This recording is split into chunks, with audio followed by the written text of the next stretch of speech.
Cepo Janggeleng. Kula Kepiye tekamu? Ayo padha slamet to.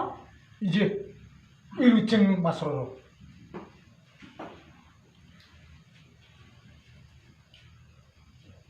Piye, Di? Ayo padha slamet. Tekamu ana ing kene.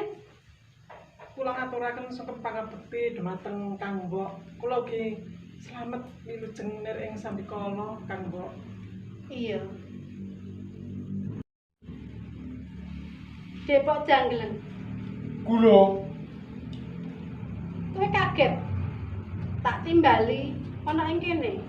kula nuwun inggih wonten wigatos menapa?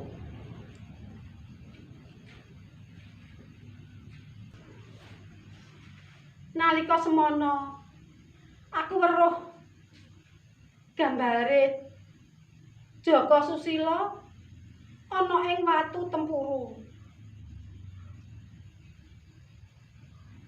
Lajeng kersa panjenengan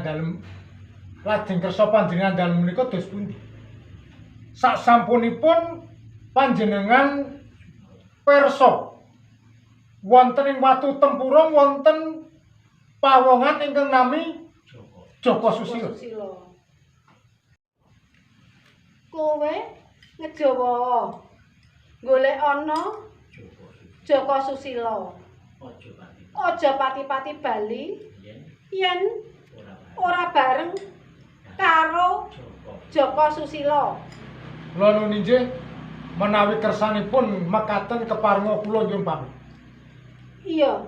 Hati-hati. Tak pangestoni.